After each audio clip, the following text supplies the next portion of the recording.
So I was actually able to go inside of PSA undercover and capture a conversation that happened between a PSA grader and his manager on a possible Gem Mint 10 card. Let's watch. Over the line! Huh?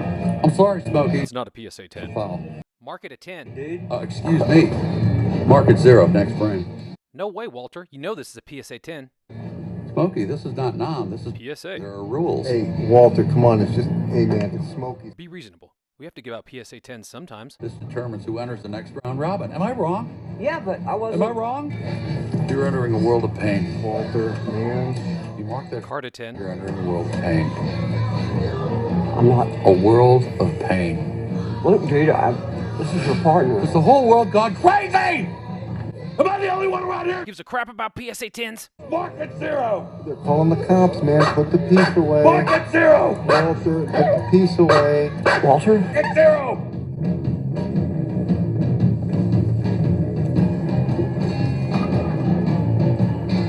All right, 0.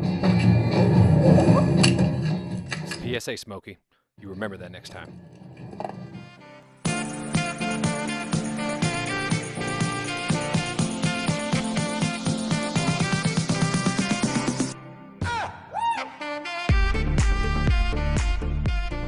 What's up, guys? Welcome back to the channel. My name is Sean.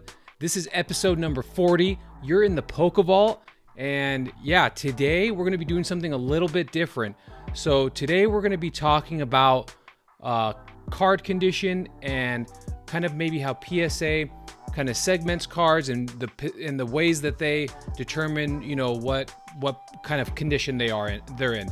And don't mind the focals today. I need to be able to see these cards. I have terrible vision, so don't be alarmed. We're gonna be okay. So yeah, let's get right into this. So just so you know, I am not a professional grader. I have been grading cards for the better part of the last 6 years, so I kind of have some expertise in that sense. But other than that, I'm just gonna kind of give you a very surface level kind of look into the different levels of condition when it comes to Pokemon cards specifically, but trading cards in general. And this specific topic came from a viewer. So I do hear you guys. If you guys want to talk about something specific or you want me to talk about something, throw it in the comments and it might align with what I do. So what you're gonna see here is an extreme amount of Poliwraths. Don't ask me why I have so many. When I went into the vault, this seemed to be the card that came up the most when it came to loose and graded. So I figured I'd just use these as an example. So, all right. First of all, let's go through the different classes that I have broken out here, and I have them broken out into 6. The first one is Gem Mint or Mint, and I figured that there's no better examples of that than, you know, PSA Gem Mint 10 graded cards. And I have both. You'll see in the background too, some will be base and unlimited and some will be base at 2. I had to go between the two just so I could use them as examples for condition. But yeah, I have both of these in a PSA 10, so this would be considered Gem Mint or Absolute Mint. So when you want, that's like the top of the line. And obviously there's different grading, you know, services such as BGS or CGC, and some are more stringent than others. But PSA seems to be the authority when it comes to value in the market, as far as I'm concerned. So that's why I use PSA as a standard. And yeah, PSA, you know, I know I speak about it a lot, but they have been definitely raising their strictness level for PSA 10s. I think I'm down to like 12% of my submissions are PSA 10s, and taking into consideration that I submit only pack fresh cards for the most part, so that 99% of the time. So, and then 10%, so figure 10% of the time I get 10s back. So it's kind of like it's a tough ratio. So yeah, so a Gem Mint card or a PSA 10 card should be absolutely flawless. There should be no whitening on the back of the card. There should be no scratching on the foil. The centering should be very good, if not perfect. So you'll see that the card is very well centered. And in the back, it's also very well centered. And what we mean by that is the artwork that's within the borders is properly centered between the borders. So you shouldn't see like on this side, you shouldn't see more yellow on this side than you do on this side. So just something to look at. And you know, it should be well centered is kind of like what is, well, yeah, I mean, self-explanatory. And then the holo should be perfect. And you hear it a lot, I think, on other channels, but there's sometimes print lines on the holo. The holo should be without print lines, and it should be flawless. As you can see, there's no print lines on this card, and it has no scratches. So I guess that is the perfect example of what a perfect card should look like, and that is what's worthy of a PSA 10. In the back here, so let's go through these. So I have them listed. So obviously this is mint or gem mint 10, or you know, if you want to call it gem mint. Then you're going to go near mint, excellent, good, light play, and played. So let's start. Okay, let's start with near mint. Okay, near mint should be straight out of a pack. It should be without any whitening on the back. So this card I took as near mint, and the reason why I did this is pulled straight out of a pack. But even when it's out of a pack, guys, you can see that there's that sometimes damage does happen, and I'm gonna take it out of here. So sometimes you can see that damage does happen, so you can see some whitening there. But other than that, you can see a turned up corner. So that happens even on mint cards when the press goes down to cut the card out, and it mutilates the card. But as you can see, there's no other whitening. So that's why it's so tough to get a PSA 10 even when the card is straight out of the pack. And then the foil should be very good, should be perfect. Sometimes the foil can have scratching, but yeah, out of a fresh pack. But that's why it's so hard to get a PSA 10 in my opinion, guys. And that's why PSA 10s are just, they're still slept on even though some of them are crazy.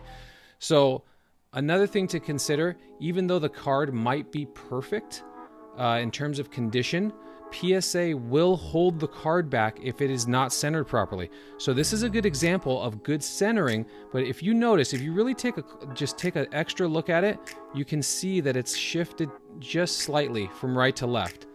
And that may hold the card back when it comes to grading.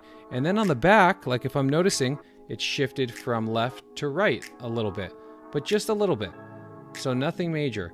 But yeah, that could definitely, so this would be a candidate for me for a PSA 9 or 8 possibly, definitely not a 10, okay?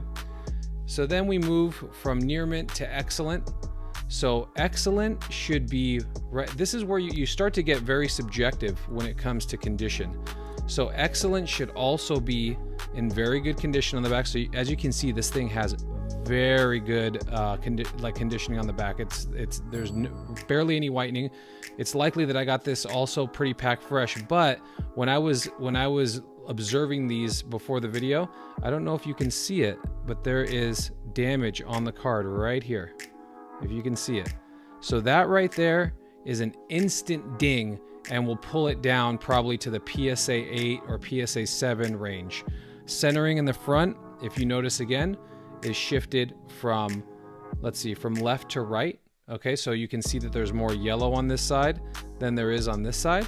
And that is something to consider. And that's something that PSA graders take into consideration. So I personally have a rep that I can speak to at PSA, and he's kind of let me in on some of the psyche and some of the guidelines and terms that PSA goes by, and how strict they are and how lenient they are on certain things. Okay, so that is something, you know, all of these things. Imagine it like a you know, checks on a box. If you get too many negative checks, then it kind of dings the grade of it, you know, down further and further.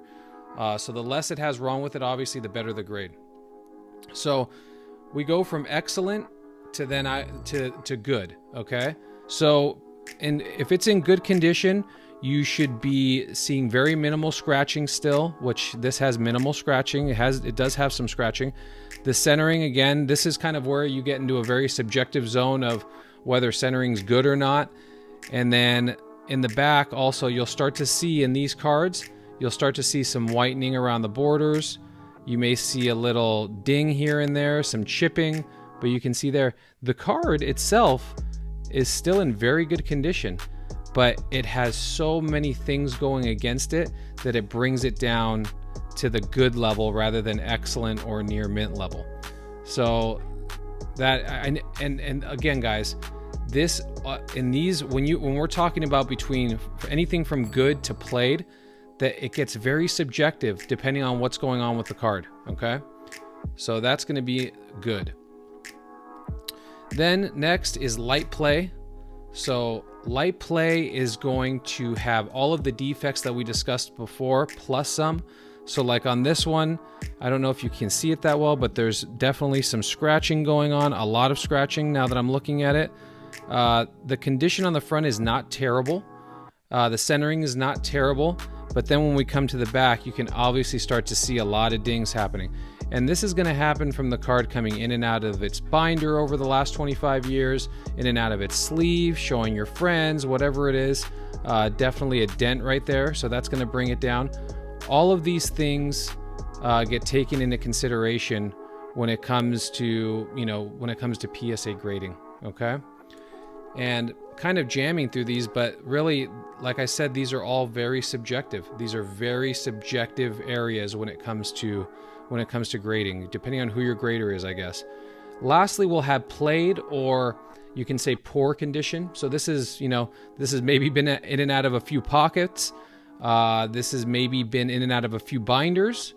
And as you can see on the back, I mean, the front is torched. I don't know if you can see it, but the HOLO is in very poor condition. And then the back is completely gone. Yeah, so this has obviously been in and out of a few sets, maybe traded ownership a few times, but that will fall under the played condition. Anyway, guys, I hope this was helpful in some way. This was a quick video. I'm sorry that there wasn't an elaborate intro, but I wanted to definitely show you that I'm listening to you guys as viewers, and I hear you and I care about you. And yeah, consider subscribing if you're liking the content, and I will see you guys next time. Later. See you guys. I live inside my own world of make-believe.